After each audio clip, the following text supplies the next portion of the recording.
Hello everyone, welcome to our shortcut রান্নাঘর। আজকে আমরা রান্না করেছি ফুলকপি আলু পোস্ত, সম্পূর্ণ নিরামিষ। প্রথমে কড়াইতে তেল দিয়ে কেটে রাখা আলুগুলো দিয়ে ভালোভাবে ভেজে নিলাম।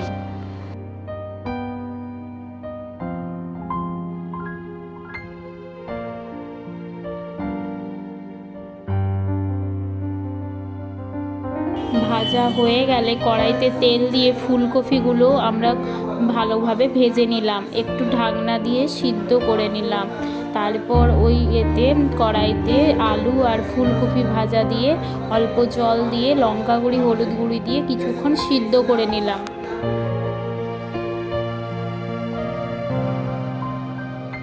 এবার মিক্সিতে পরিমাণ মতো পোস্ত নিয়ে আর লঙ্কা গুঁড়ি দিয়ে তার সাথে কাঁচা দুধ দিয়ে পেস্ট করে নিলাম।